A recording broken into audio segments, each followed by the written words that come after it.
पीछे क्रिसमस और new year ewe पे हमने देखा कि बहुत सारे ऐसे थीव्स यहाँ पर आए हुए थे जिन्होंने लोगों के बहुत ही महंगे मोबाइल भी चुराए।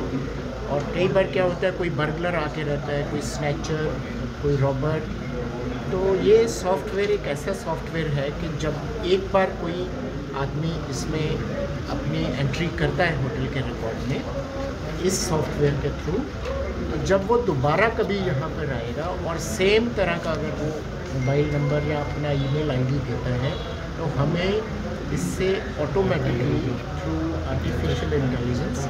एक बज जो है जहाँ पर भी जो हमारा सेंट्रल कंट्रोल रूम होगा उस पर इसमें आएगा। इसमें दूसरा कारण ये भी था कि बहुत सारे फॉरेनर्स टूरिस्ट लोकेशंस पर जाते हैं और उसके बाद वो अपना वीज़ा ख़त्म होने के बाद अपने देश को छोड़कर यहाँ को नहीं जाते और कहीं ना कहीं छिपकर कोई ना कोई बिजनेस कार्य या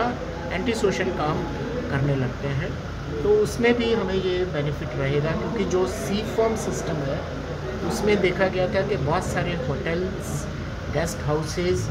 और जो प्राइवेट इंडिविजुअल्स हैं जिनके यहाँ पर ब्रेड एंड ब्रेकफास्ट स्कीम लागू रहती है,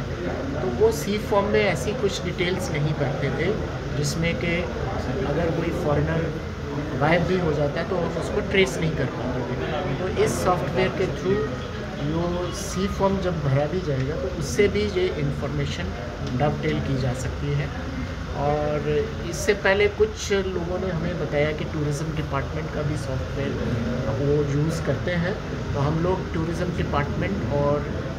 गोवा इलेक्ट्रॉनिक्स लिमिटेड के भी टच में है।